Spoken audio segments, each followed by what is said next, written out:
I don't know. Well, good evening, folks.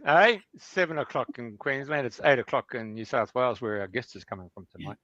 And it's, of course, 9 o'clock in the UK, where my associate host is just below me. So without further ado, I'll pass on to Andrena, and she can introduce our guest. Hi, everybody. Good morning, good welcome, good day, and wherever you are in the world, or if you're listening to a replay, welcome to Dreaming the New Dream. Today, it's the 8th of December. The days are going by a bit fast to the C word. It's a number 8 day today for those who are into the numbers, so it's a good day today. And being actually on an 8th, so they're double 8 today. It's our great pleasure to welcome Ramana-Clarke onto the show, who's the producer of Hemp Solution. And I'm reading through your bio. You're a man of many talents, playing the didge, different instruments, making jewellery, retreats, breath work, and all sorts of things. So I would love you to start your journey of life, where you started in the world, and how all the steps that have brought you to this moment now. So welcome. Thank you. Well, I did. That's a big question, isn't it? I mean, I could write an autobiography. You can go wherever you like. Okay, well, I was dumped at a hospital in Melbourne by my Canadian birth mother, who then pissed off, and I was adopted to a happy family in Melbourne, raised in Sydney. I went to a private school. I've had a very wealthy upbringing, but then I abandoned all that at the age of 18 and joined a cult called the Moonies. That took me to New York City. Yeah. Spent years in the Moonies and sang in a choir. Then I dropped out of that and went to Queen's College and studied. I was very concerned about politics at the time and the wars in Central America and so on. And initially I got interested in that because I was anti-communist, being in the Moonies, but then I went to New York University and got a degree in political science and ended that degree down in Costa Rica and came back completely radicalized and started working to expose all the corruption of what the US government and Reagan and Bush were up to with their drug smuggling and aiding the Contras against Nicaragua and blah, blah. Then I started working on documentary films in LA and worked on a couple of documentary films, one called Coverup Behind the Iran Contra Affair and another one called Panama Deception that won an Oscar. I was just a researcher and editor as part of a team on those docos.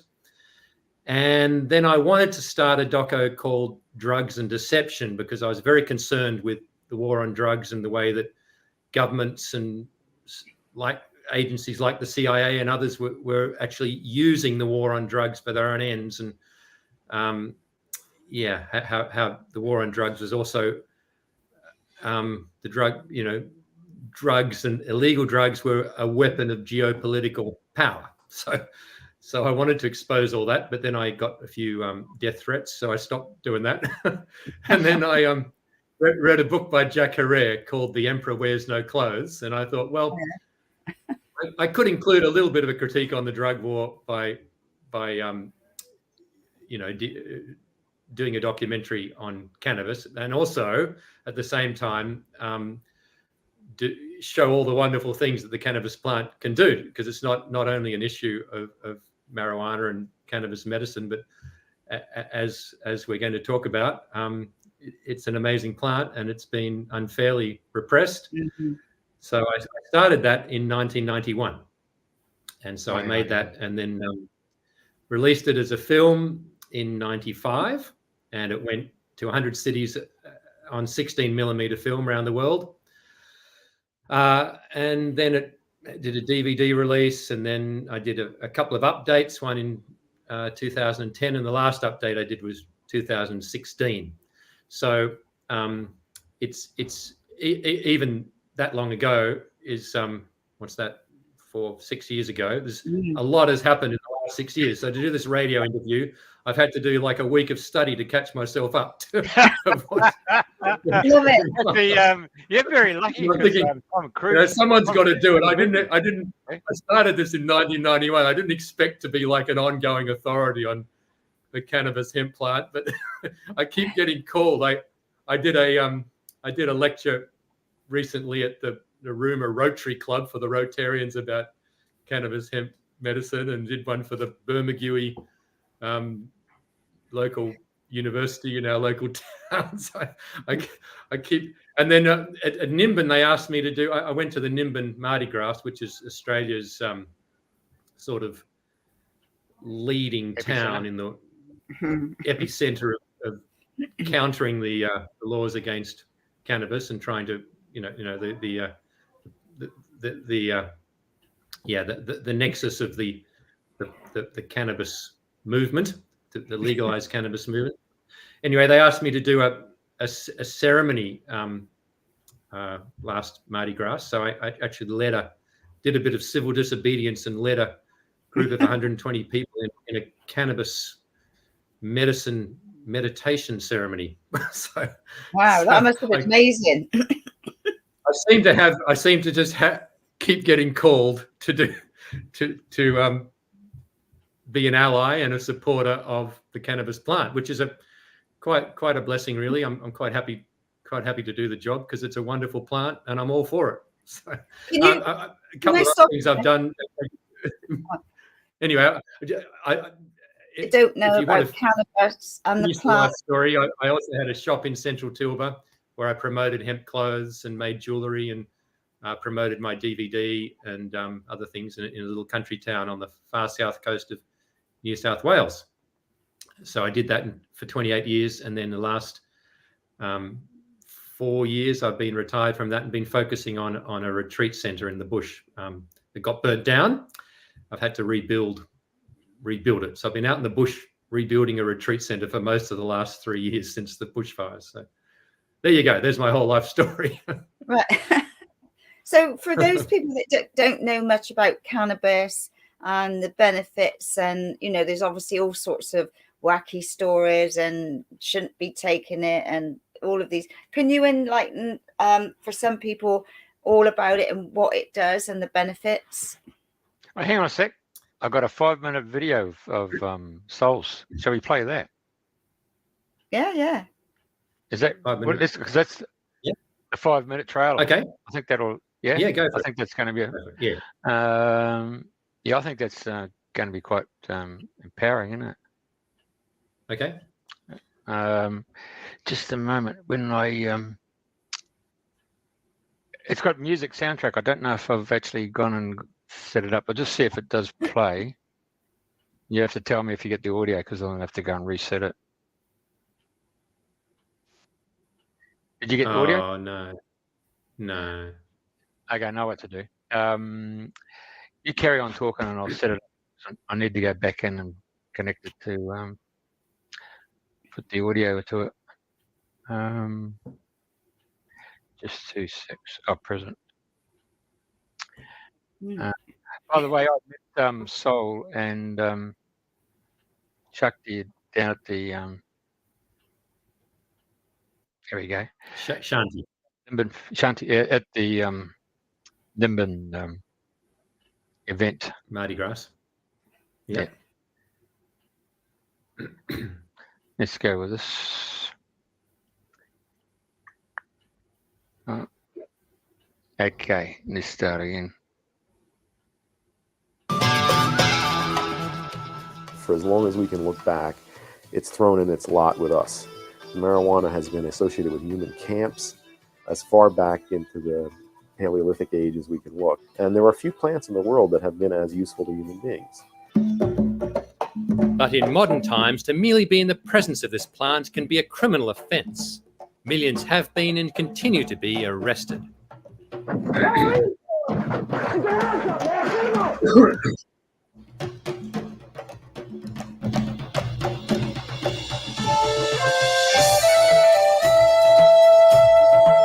Hemp has been the major paper-making material for most of the time since paper was discovered in China around the time of Christ.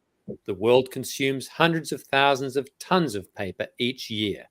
And to meet this demand, hundreds of thousands of acres of forest are cut down each year.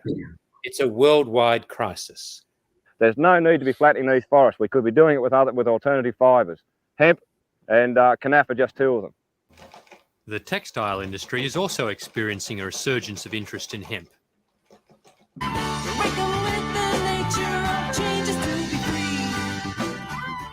Chinese hemp will go from being 10% to 20% the size of their cotton crop.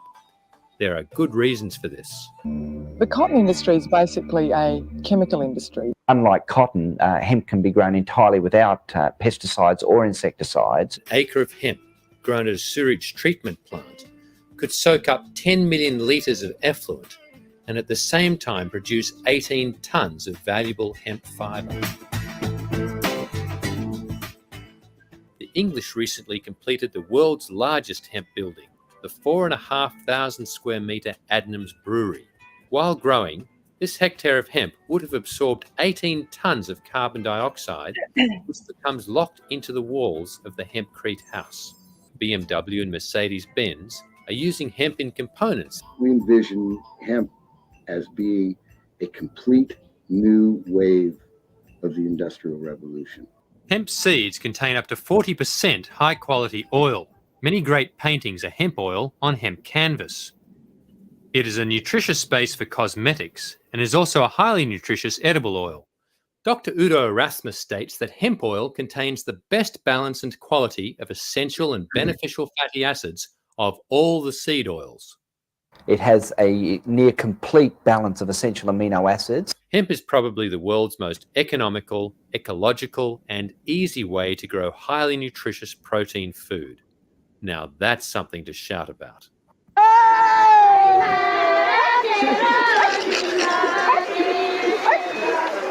The hemp plant has been most commonly associated with the drug cannabis, now commonly called marijuana, found in its flowers and leaves. The father of Chinese medicine, Emperor Shen Nung, included marijuana in his pharmacopoeia almost 5,000 years ago. Now, the modern use of cannabis are quite striking. It was actually the United States government that discovered marijuana's most significant medical use. They found that marijuana slowed the growth of 3 kinds of cancers in mice. This resin is the medicine. When collected and processed properly, the resulting oil is an effective cure or control for practically any disease known to man, even cancer. We have supplied this oil to dozens of people with cancer. This is a miracle medicine. There's no way around that. I got nothing else to say, but, you know, it's good. It does the trick. It works. But marijuana remains one of the most illegal substances on the planet. Approximately 20% of criminal convictions are marijuana related. When the wind is singing freedom, when the stone begins to turn. I inhaled frequently. That was the point. It does carry a fantasy-inducing, thought-catalyzing quality that allows the mind to rove and scan. Under the influence of the drug, he killed his entire family with an axe. The hemp prohibition was initiated by American petrochemical companies in the 1930s to destroy the economic potential of hemp. It's a blatant case of industrial espionage to remove competition. Hemp is making a rapid comeback to serve us at a critical time with huge potential benefits.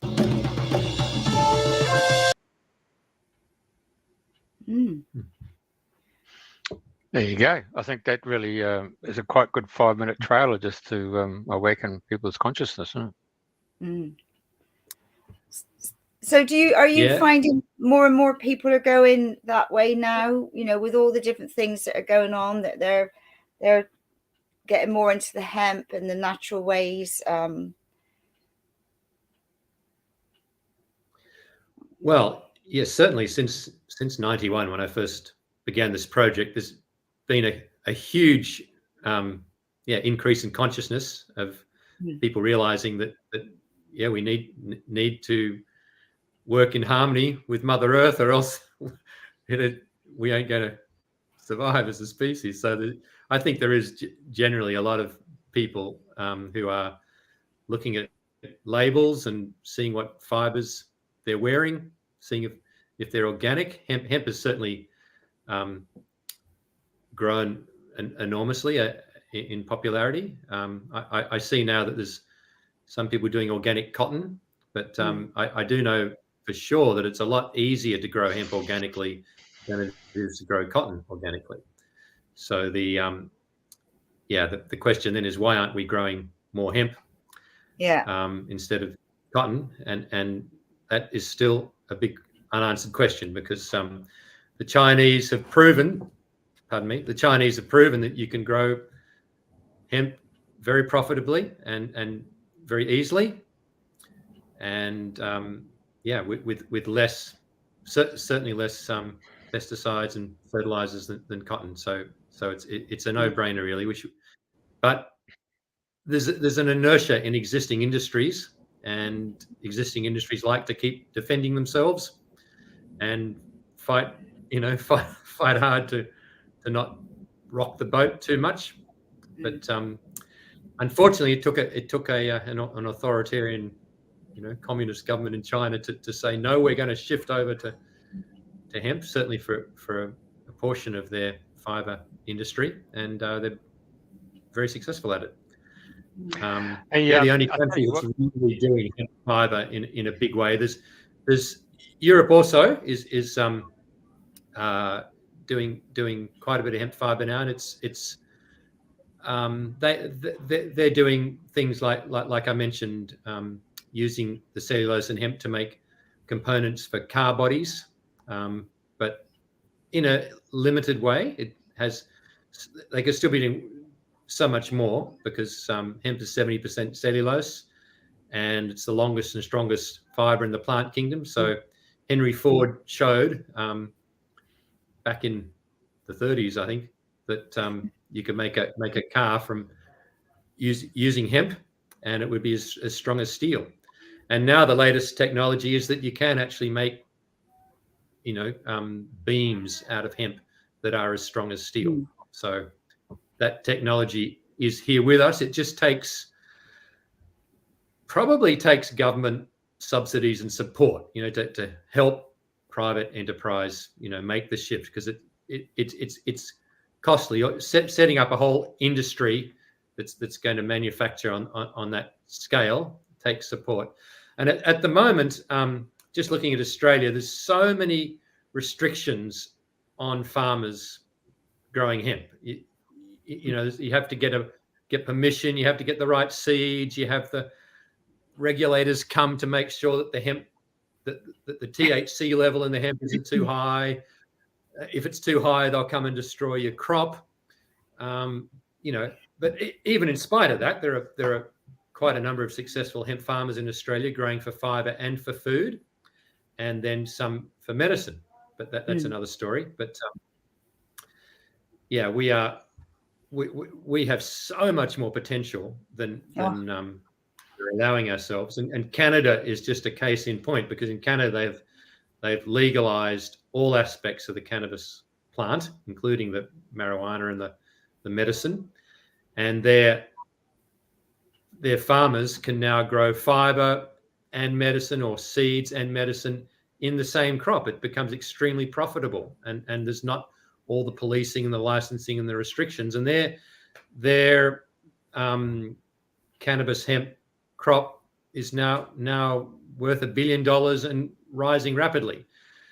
In Australia, by contrast, the Australian government, under the I think it's called Agri-Futures, which is an Australian government agency that's commissioned to support agriculture in Australia, they are 100% supportive of hemp, but their goal is that hemp production will get up to like $20 million worth by 2026. That's this Agri-Futures, an Australian government agency.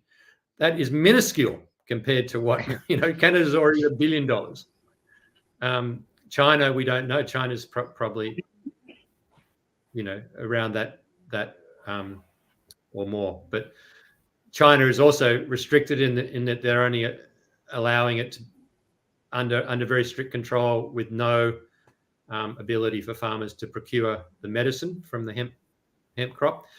It's a complex issue because the plant is so amazing. It can provide food and fiber, as we've already mentioned, and medicine. And all strains of the cannabis hemp plant can provide all three. But there are strains that are bred for medicine, and strains best for fiber, and other strains best for food. But if you grow industrial hemp, it was discovered only recently after I already knew that the cannabis hemp was an amazing plant when I began this project in 1991.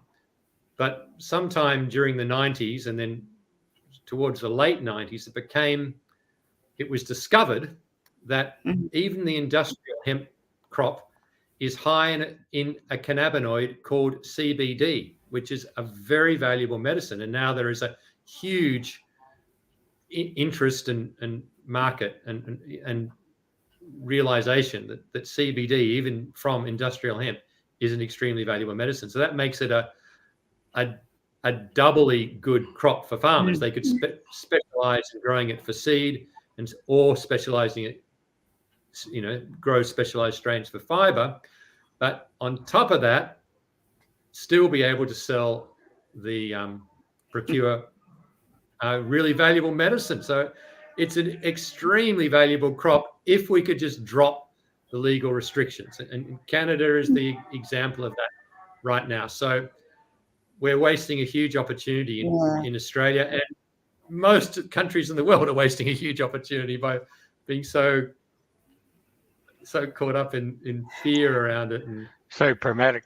Hey, so what I was really interested in, one of your video clips that I watched, was the ratio of 1 hectare takes 14 weeks, and from that you can have 1 house. And you compare that with growing, say, ponderosa pine or radiator pine, which requires its own temperate climate and pH soil and all that stuff. And honestly, you could be 10, 12 years before you get something of any building quality. Even then, per hectare, this hemp, I saw where those guys in Holland there had that tractor which had the cutting thing went down like that, and they just went and just cut right down towards the just above the root level there. And so you had a stubble, and so it was like sugar cane. So you actually retained the soil.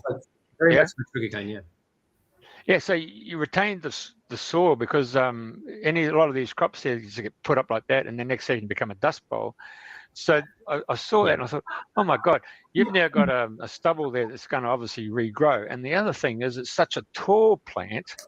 No, it doesn't regrow. You need to plow that in. The stubble doesn't.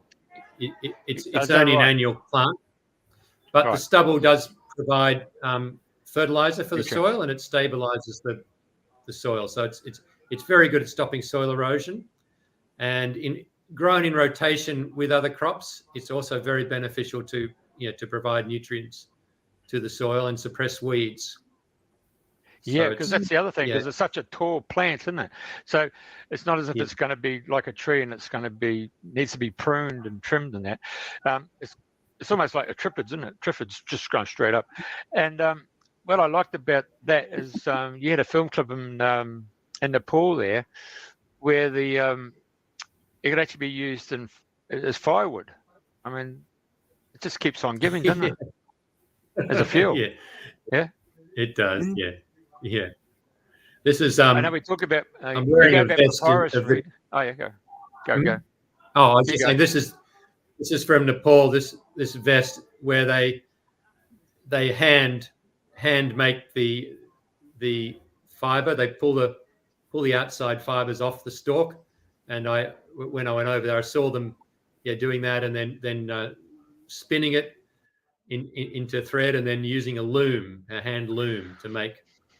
So that's their traditional way of making garments. Probably one of the oldest garments on the planet going back thousands of years. So this vest, you can still buy hemp made that way that's been made for thousands of years. But yeah, obviously with modern technology like what the Chinese are doing, which is what this shirt is, it can be very, made very fine, blended with cotton or other fibers, blended with silk. There's all sorts of advanced technology of processing, mainly done by the Chinese these days, which makes hemp a superior fabric to almost any fabric. Like I've been wearing hemp for 30 years now, since it became available, and my hemp clothes way outlast cotton or bamboo. Bamboo's been a popular fiber recent years, but my bamboo jeans wear out way faster than the hemp ones. So it's definitely the most superior fiber I've ever worn. I've tried them all. So, and it's obviously breathable too, isn't it? Very breathable, very comfortable. Yeah, very comfortable to wear. Yeah. And having said that, it's probably most comfortable blended with a bit of cotton, which is what this shirt is I'm wearing. And the t-shirt is 55% hemp, 45% cotton. But having said that, I've got shirts that are 100% hemp. They get a bit crinkly when you wash them. It's probably best to iron them, otherwise they crinkle up. But if you wear 100% hemp jeans or a hemp shirt, that has a beautiful feel to it. It really holds its shape nicely and breathes really well. It's like a really high top quality linen, in that sense. But yeah, very nice fabric too. So tell me something, because my mate and I, we got a mobile home and we went out to Ninda Gully, which is a good 7-hour drive west of Brisbane here, and we were going through all the wheat fields and the cotton fields, and they've had a lot of floods in that part of the world, and a lot of the wheat fields were completely damaged beyond control. They're just basically downscaled to feed fodder. But how good then is hemp in a situation out there in the Darling Downs when you get the floodwaters? Can it rejuvenate and come back after being in the water for a week or so? Oh, look, I'm not I'm not really an agronomist to know. I know it's a very sturdy plant, and it grows in a huge range of environments, from cold down in Tassie, where most of our Australian hemp is grown now, all the way up to Queensland and to central. I'm actually buying some hemp that's being grown in Tamworth to make hempcrete out of. I'm going to build a hemp temple on our block. So I'm just about to buy some hemp from out there where it's very hot. It grows in the summertime in Tamworth. So it has a huge versatility, and because of its strong taproot and because it's the strength of the actual plant itself, I imagine it would be as good as any other crop at surviving a flood. But yeah, I wouldn't know for sure. But it is a very strong, robust, and versatile crop, and the gene pool is very diverse. So you can get strains that grow in a very wide variety of different conditions and environments, depending on where you want to grow it and what purpose you want to grow it for. On the Darling Downs, you either get the red soil or the black soil. So, I mean, we met some people who told us about these out-of-towners who come to Moree to build their artesian hot pools, and they built it on black soil, and it didn't take long before the pools cracked because of the porous nature of black soil, which turns into, well, you can get your machinery stuck in it, no problem at all. Almost like a quicksand type product. But if it's going to be in Tasmania, obviously the cold, and they get a lot of icy mornings and so forth. So it's definitely frost resistant. Versatile. Yeah. Well, it was originally indigenous to the Himalayas. In fact, there's a Vedic text from the Indian sacred scriptures saying Lord Shiva brought cannabis from the Himalayas for human enjoyment and enlightenment. That's in the ancient Hindu scriptures. So I think it originally came from there, although there's also evidence of ancient usage in Africa and the Middle East as well. So, there's a wide range of climates just in those three places where ancient hemp came from. And some of those hemp strains were primarily used for fiber and some for medicine. But it's basically the same plant called Cannabis Sativa, just different strains of the same plant.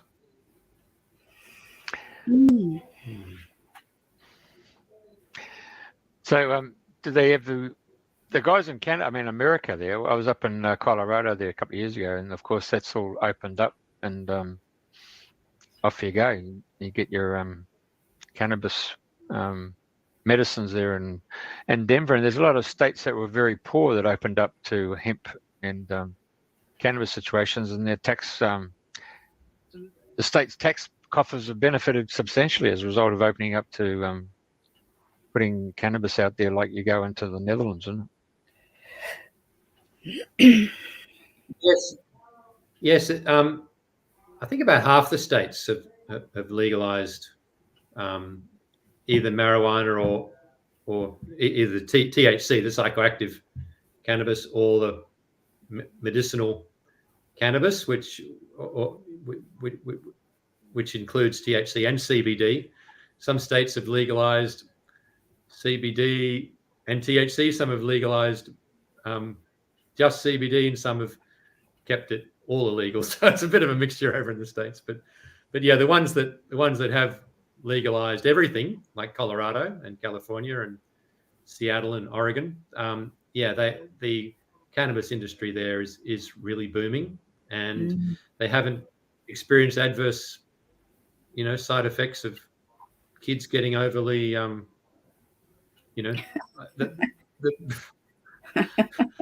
don't think it's made matters worse, put it that way.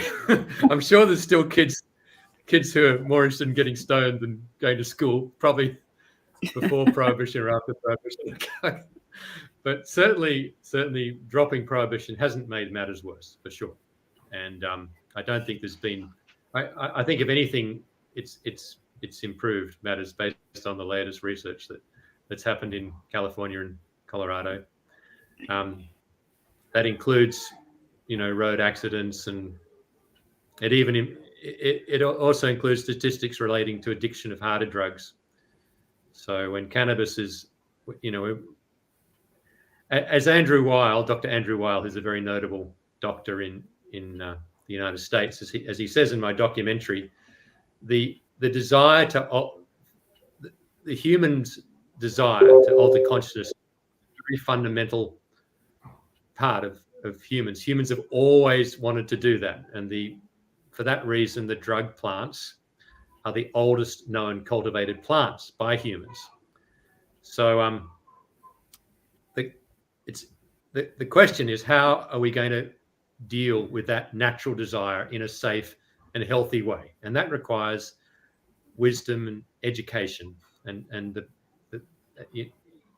the biggest way that we can deal with the situation is through education, through our maturity as individuals and as a society. So that is happening, I'm happy to say. In my lifetime, there's been a huge growth of awareness and understanding. And if we're talking about Colorado, they are way ahead of the whole world on that level. They just voted in the midterm elections to legalize not only cannabis, but also all natural plant psychoactive medicines, including mescaline-based cactuses with mescaline in, and psilocybin mushrooms, and ayahuasca that contains DMT, as long as it's all from natural plants. So that is an amazing step for an advanced Western state. And guess what the vote was? What do you think the vote was? Like 49% to 51%? What do you reckon? 80. It was 91% yes. Wow. 91%. In fact, it was over. It was nearly 92% of the population voted. So I think that's where we're going, and it's nothing to be afraid of or scared of, because thank heavens for the rest of us, Colorado has set an example to show the rest of the world that we don't have to be afraid of plants. We don't have to be afraid of Mother Nature. We just have to learn how to work in harmony with them. And if we work in harmony with nature, she will give us everything we need. We don't have to worry. It's only fear and greed and our limited thinking that is actually holding us back. You know, Cannabis Sativa is just a wonderful example of a plant that can provide so many things if we can just drop our fear, and instead of putting all our energy into the fear and repression of it, put our energy into learning about it, learning how to live in harmony with it, as many other cultures have for thousands of years before our culture. Prohibition of cannabis only started in I think 1937. So 6,000 years before then, there's a recorded history of us using and working with the plant as a species in a very harmonious way. Mostly, there's various historical instances, limited historical instances of there being limited prohibition. I think there was prohibition in Egypt or Greece or something 2,000 years ago, but very limited. Mostly, we've been able to live in harmony with plants.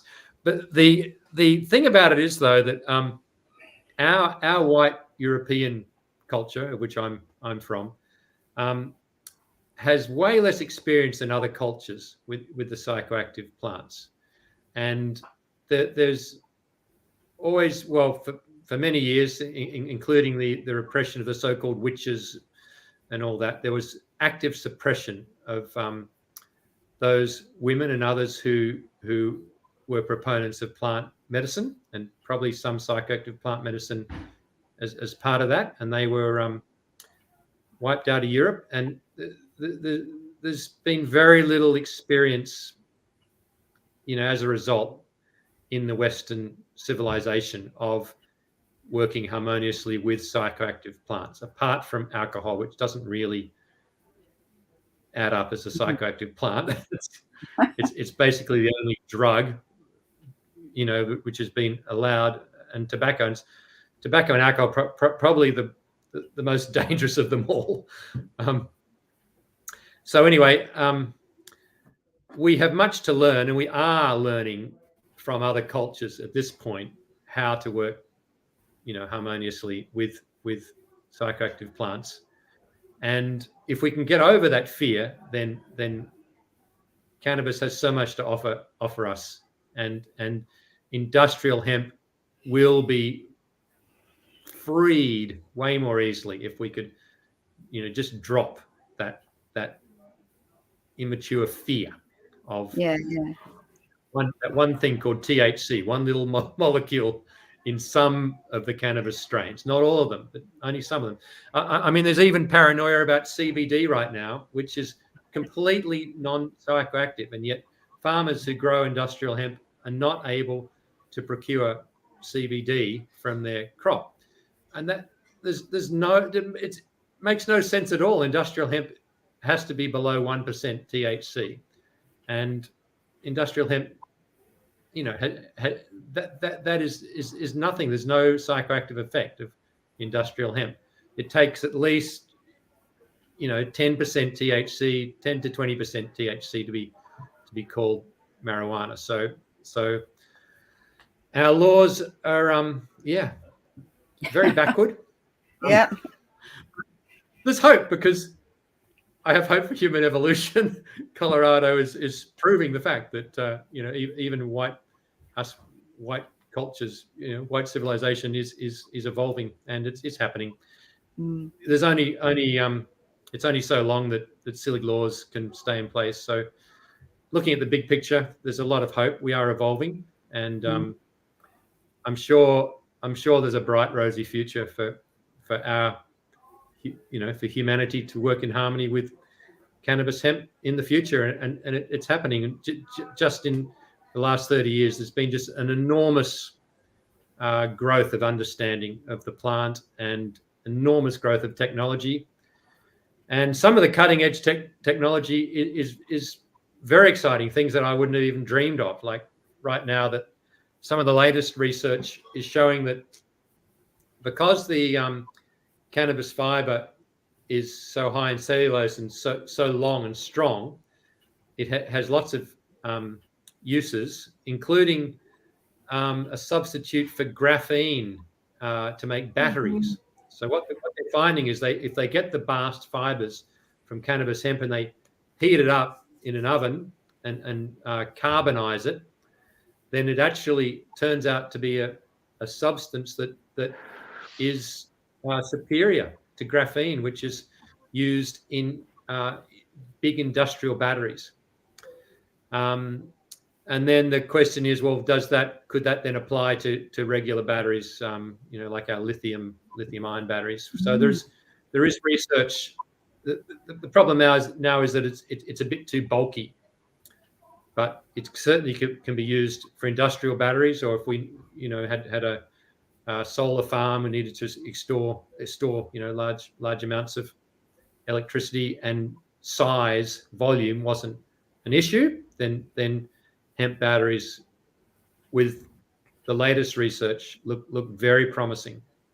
And then like I said before, the latest research of using hemp to make structural beams, for building, is to make beams as strong as steel, a comparable weight. So anyway, there's lots of exciting technology out there, and then there's lots of research just into the value of the hemp food, the hemp seed, with technology that's been analyzing the seed and the components in the seed, the value of the protein in the seed.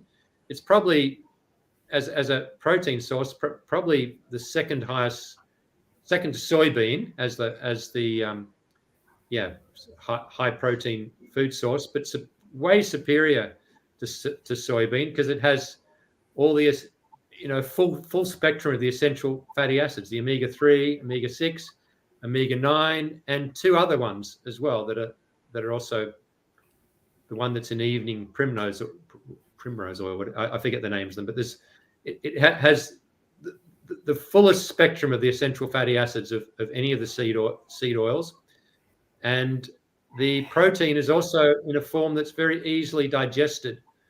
So I think it's superior. It's a superior form of plant protein of almost any other plant protein.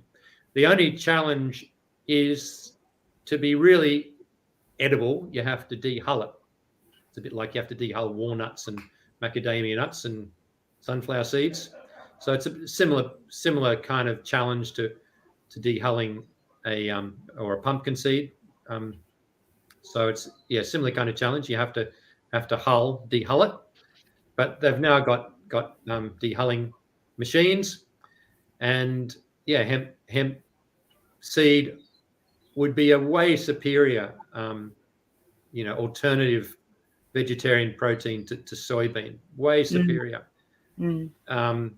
So I think it's inevitable that eventually hemp will be, as popular or more so than soybean. It's kind of inevitable just based on the science.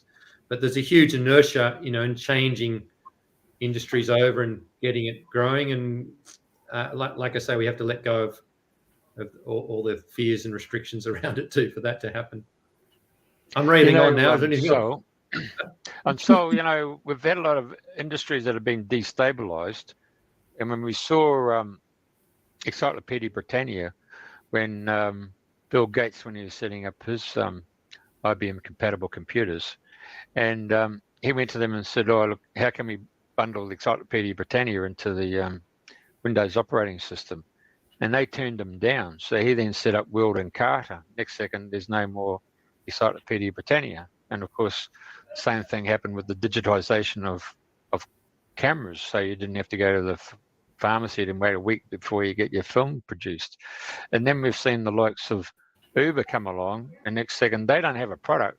They just got an app that allows people to bloody book them. So surely we've seen a few things that have just creeping into the industries and destabilizing. I mean, in the old days, local newspapers was the cut and thrust of getting the news out there.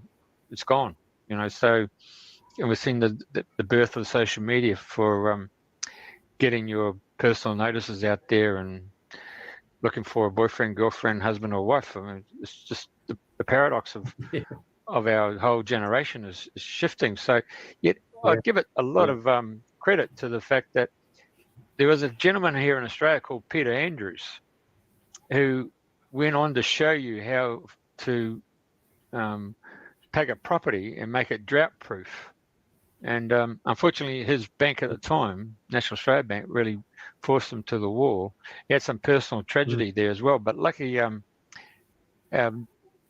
Jerry Harvey took him on board and he drought proofed his property. And then Jerry Harvey introduced him to Richard Pratt, the guy who does Visiboard, and drought proofed his property.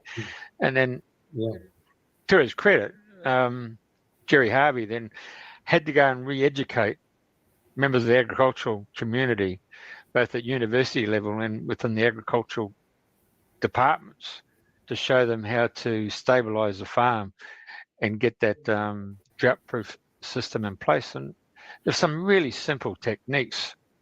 And I remember ABC doing the story on Peter Andrews, and they took a helicopter across all these drought-affected properties, and all of a sudden you come across in these valleys there run by Richard Pratt, and the green is green is green. And sometimes you just have to go through that whole academia world to re-educate them.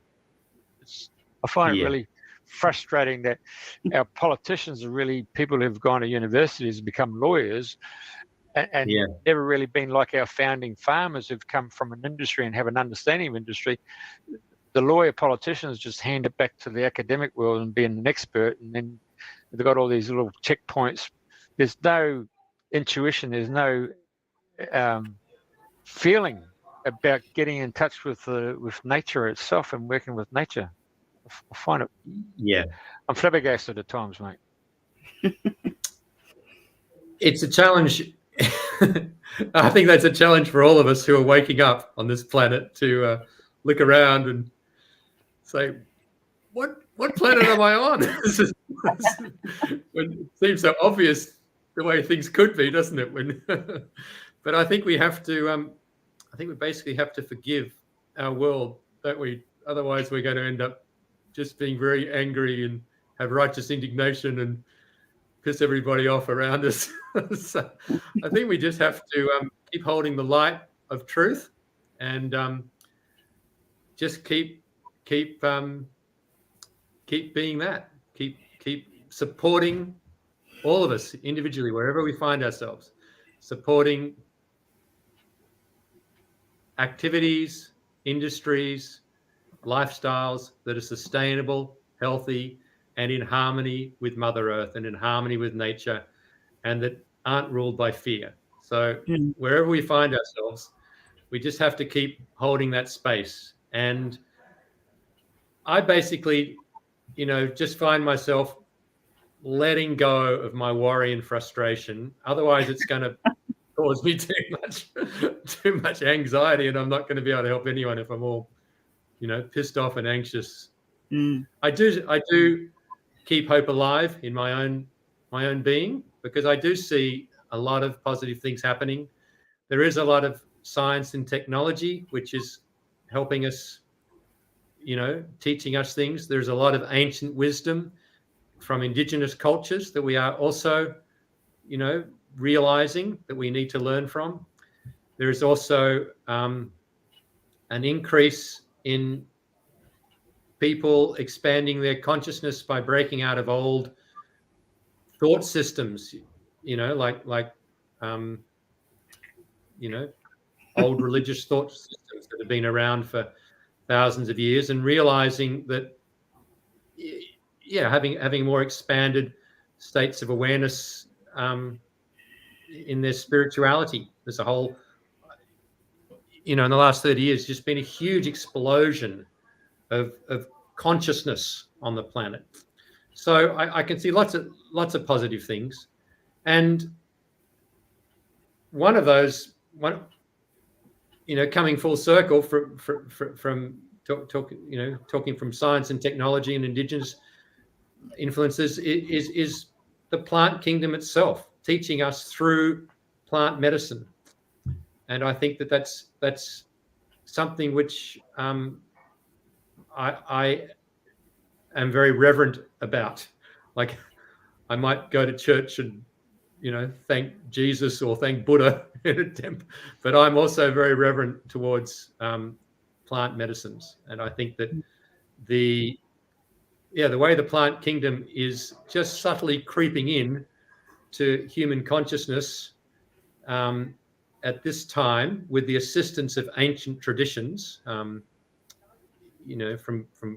ancient cultures of India and Peru and others in South America and North America too.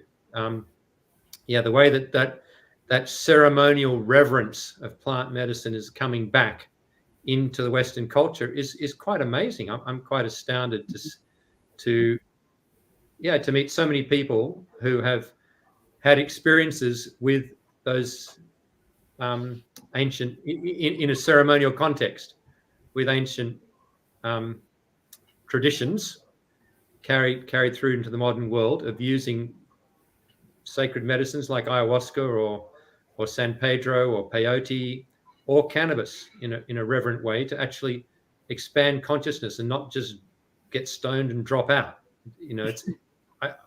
I've personally found that the plant kingdom can be very healing and particularly helpful in us reconnecting with nature and reconnecting with spirit and reconnecting with infinite consciousness, getting our particular consciousness back in perspective. Because one thing that Western society has done is, with our intellectual way of looking at things and our school system and our whole intellectual way, it's made us very disconnected. It's made us very much in our heads and very much thinking that we can solve everything just by thinking it out or with our technological solutions. And with our cities and our whole culture, we've just basically become disconnected from nature. And that's where I think there's just a real need for humans and for our civilization just to get back in harmony with nature and connect with nature. And that's where plant medicines can help us enormously, as well as people just taking time to just connect with nature personally and to grow some vegetables in their garden, or to walk in the forest and listen to the birds, or go to a national park and just to get off their screens and get back into the forest. So I think more and more people are realizing the need for that. And I trust nature ultimately. I think those of us or the aspects of our civilization that refuse to will, probably not be sustainable one way or another. God help us all. But I think the hope for our civilization is coming back into harmony with the plant kingdom. And so I think there is a lot of hope. I see the awakening happening, and I'm not quite sure how it's going to play out. So not going to. I think a lot of people, especially young people, I'm concerned of. I see a lot of young people very concerned. They hear all this fear, about global warming and about crises which are probably inevitably coming to our civilization if we don't clean up our act quickly. But on the other hand, I would just want to remind those young people there is enormous positive changes happening also. And the fear-based media are not necessarily broadcasting all those positive things that are happening. And I think that the greatest fear is fear itself. And I think if we allow, it's almost like the way I look at life, and I think what the plant medicines have taught me is that being incarnated in a human body, there's sort of all sorts of challenges, and every challenge is an opportunity. And we have two choices with everything. We can either be a victim to it and respond with anger and pissed offness and fear, or we can see every challenge as an opportunity, every crisis as an opportunity for growth. And I think on a global scale, on a civilization scale, we have a civilization which is faced with enormous crises, and almost to the point where we can look down the road and see that we might be headed for major crises coming up. And yet, in those circumstances, it's a little bit like an embryo going down the birth canal. We're getting squeezed, and the whole civilization could be just destruct, going through that birth canal. But I think on a civilization scale, we are birthing, and it's a huge task, and it's not necessarily easy or pleasant. But we have to remember that we are consciousness, infinite consciousness incarnating in these little tiny bodies for a little speck of time. Each of us has this little tiny experience, which is actually just comes and goes like that. When you get to my age, and I'm 65, and I might only have 30 years left if I'm very lucky.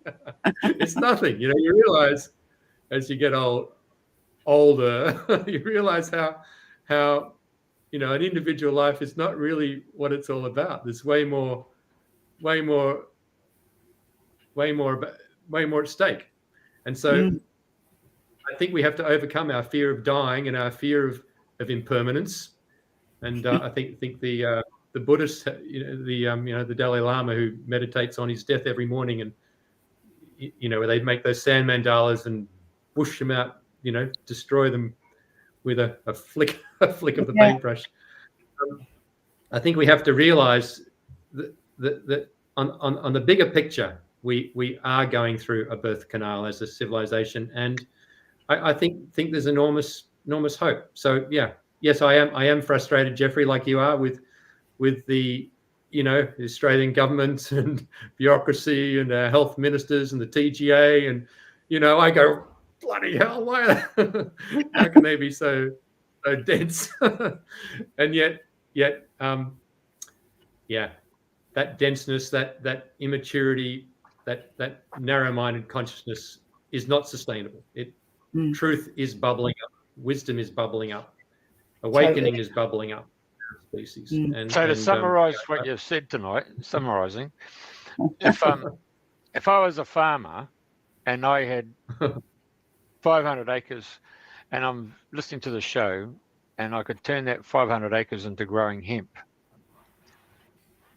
and I'm on the Darling Downs of Queensland, and would I be going for industrial hemp? Would I be going for the fact that I want to get the seeds as an edible oil crop coming out of it? Or would I want to go for the paper and pulp aspect to it?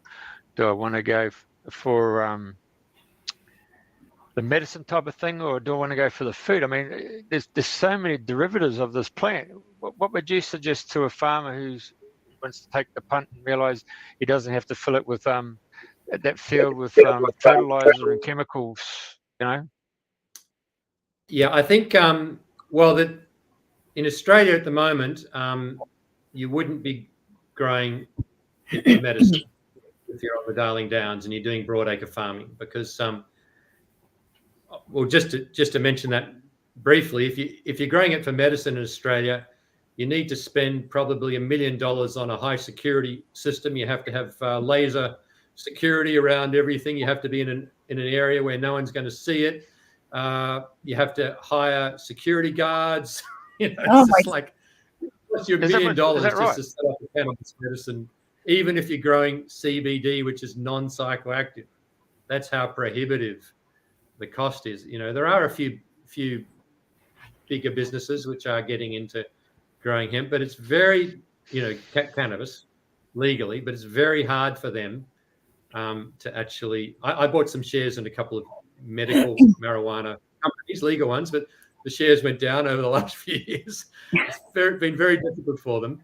The black market in medicine, cannabis medicine, is way stronger than the legal market, for CBD cannabis and THC cannabis. So it's hard if you're going to do it legally. So then you're left with fiber or seeds, and you can go either way. In Australia, the fibre industry is about the same as the seed industry. And there's a woman in New Zealand who's where they grow most of the seeds in sorry, not New Zealand, in Tasmania. They grow most of the seed crops in Tasmania at the moment, but there's also a possibility of, once you've harvested the seed, to then use the rest of the crop for the fibre. But that takes a bit more processing, and there is a woman in Tassie who's working on that and has a business. I think it's called X Hemp. So her entire business is just using the rest of the seed crop. After they've harvested the seeds off, she uses the rest of it for legal products, which means that she's using she's processing the hurd, which is the inner part of the stalk, and the fibre, and making products like animal bedding or I think she's even making hempcrete out of the hurd, the inner hurd. So yeah, that's the potential. If you're growing it for seeds, you have that potential to also use the crop for other things. Most seed producers in Australia, however, are just growing it for seed, and the rest of the crop they can't use because it's still illegal to feed the rest of the crop to animals. You can't put cows in on the rest of the plant matter. You're procuring the seed off. You think there's a huge amount of fodder there in the rich leaves and all that, which are very nutritious, but our silly laws don't allow cows even to come and eat them. They're worried that the cows might pick up some trace of marijuana from an industrial hemp crop. So anyway, it is very difficult. So you either grow it for seeds or you grow it for fibre, and the fibre is mostly being used for hempcrete. So that does take some processing, and there are more and more decorticating machines coming up around the place. I know there's one up at Tenterfield where the hemp I'm buying is being decorticated. That means that if you're growing it for fibre, you're growing a long, tall stalk, and there's a machine that separates the inner part of the stalk, which is called the hurd, and that's what they make hempcrete out of. And then there's the fibre on the outside, which is what can be milled into clothing. Unfortunately, Australia is really behind in the processing of the fibre. So there's a lot of valuable, they call it bast fibre, the fibre of the hemp crop. It's going to take quite a lot of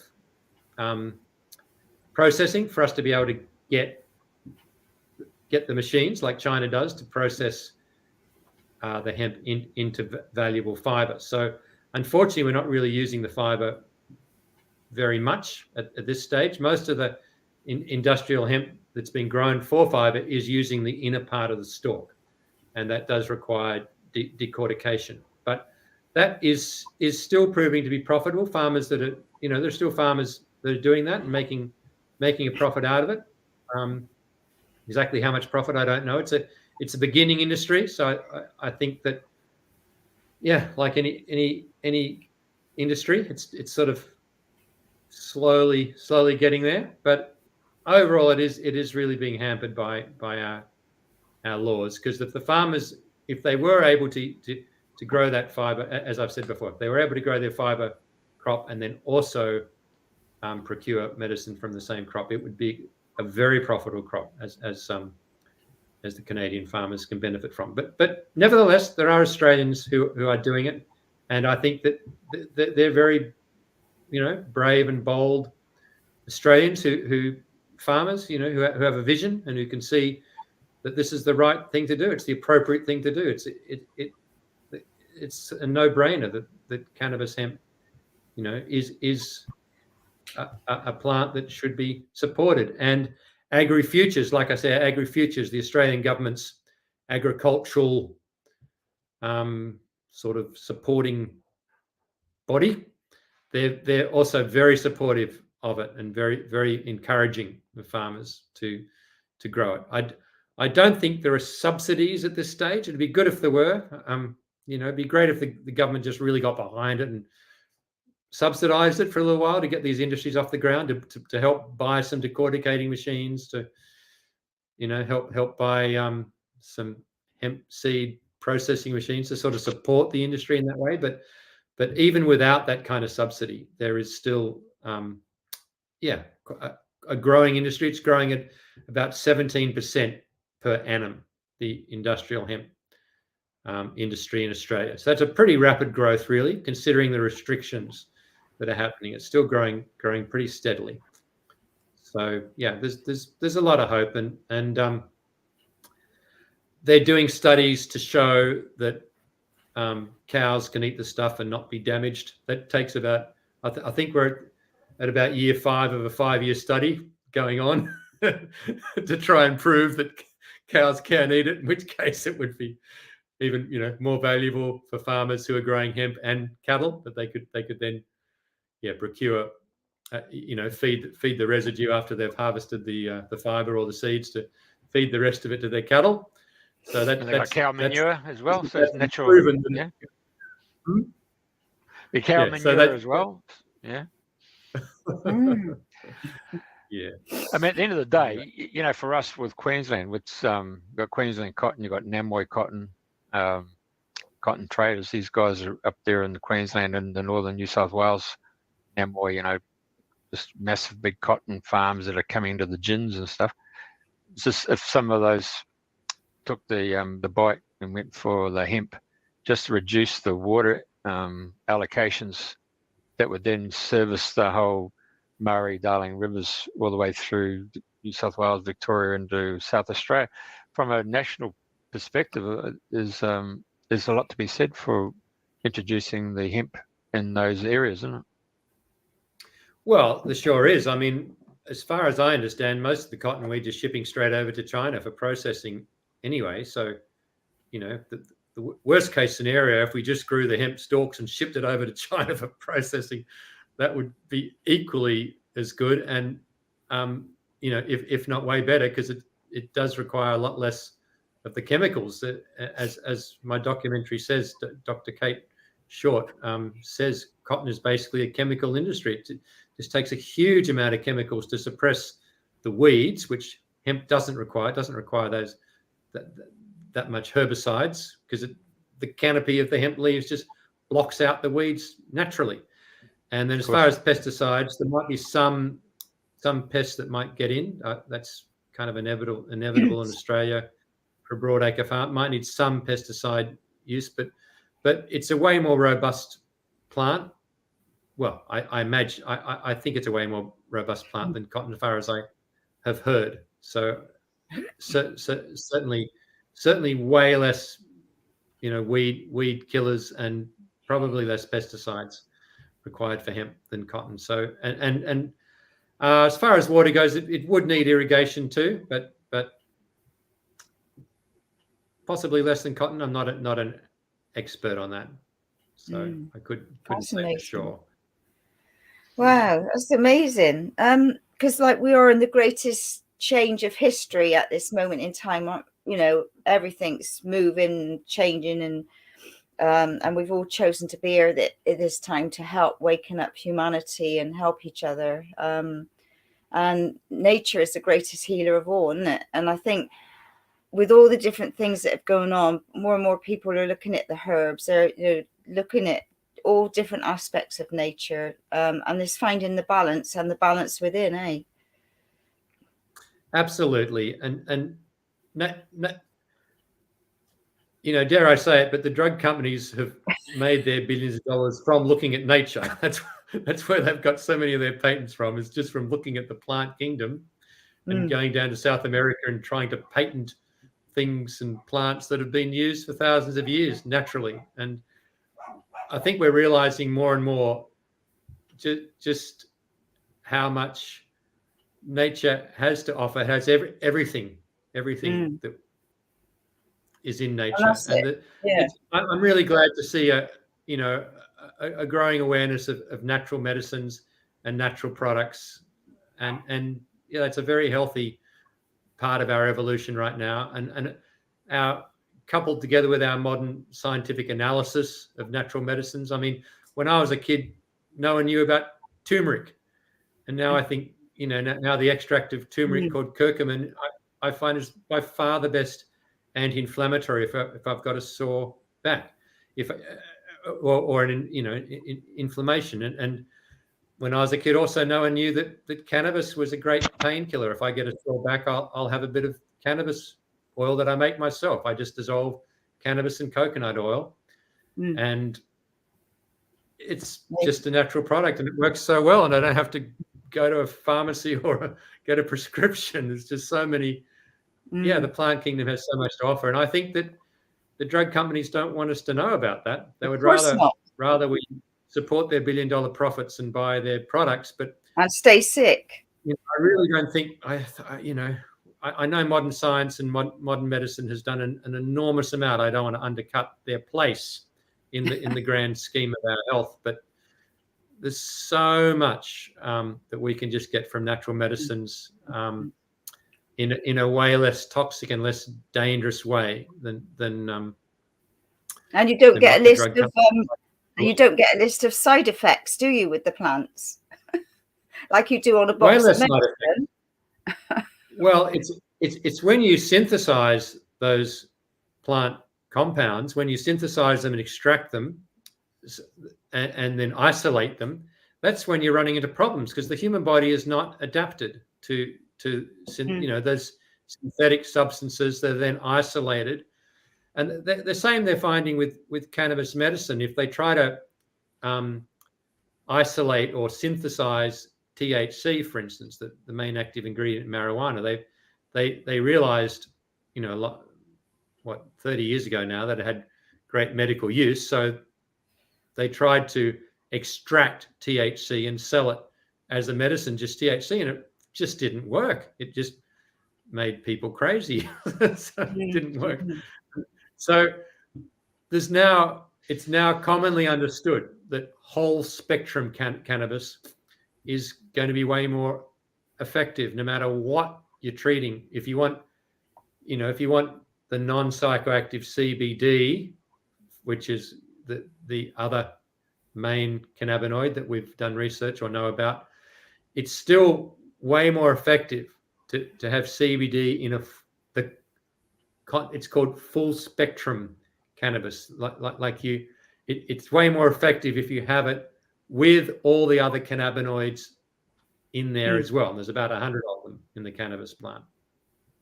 I'd like to add something. You haven't asked me this question, but while we're talking about medicine and cannabinoids, I'd just like to say that the reason that cannabis is so effective as a medicine is that it interacts with our own endocannabinoid system.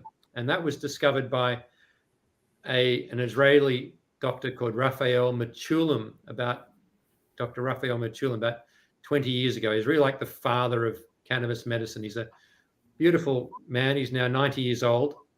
But he discovered, it didn't make big headlines in the news, but he made one of the most significant medical discoveries of the last 100 years. And that is the discovery of the endocannabinoid system.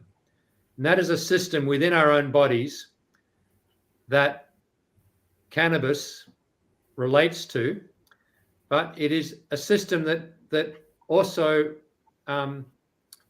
produces and interacts with our own cannabinoids that we make, our endogenous cannabinoids. So human beings actually produce cannabinoids, and interestingly enough, the elements that we need to produce those cannabinoids in our body are the essential fatty acids that are also found in hemp seeds and fish oil and flaxseed oil, like especially omega-3, 6, and 9, and the other essential fatty acids. So what the endocannabinoid system does is it regulates everything in our entire bodies. It is one of the most essential, systems of a healthy body. And that's why we're realizing that the quality of the oils and the quality of the food we eat has such a fundamental effect on our overall health. And then what they have also discovered is that the cannabis plant and the cannabinoids in the cannabis plant interact with the endocannabinoid receptors. And those receptors are in our brains. The receptors that the endocannabinoid 1 receptors in our brain and sexual organs. And those ones lock on specifically well to THC, the cannabinoid THC, which is the psychoactive one. And that's why THC has such an effect on our brains, being psychoactive, and also on our sex organs. So I don't know if anyone's ever realized that if you have sex after you've had cannabis, it's going to be a way enhanced experience. It can take people's sexuality to a whole new level. I know from personal experience. I'm sure many people do. So there's also a second cannabinoid system, which is in the lymph glands. It's the CB2 receptors, they call them. They're in the lymph glands, all through the whole body, pretty well in every organ.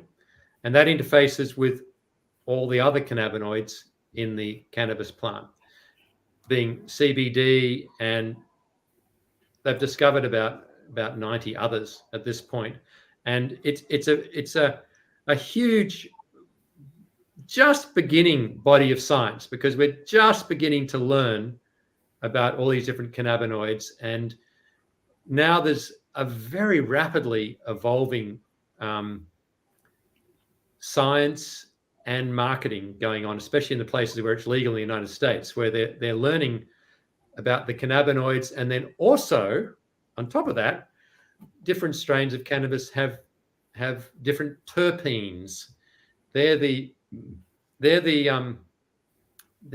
parts of the plant that make that beautiful aroma. And there's different terpenes also have different psychoactive effects as well.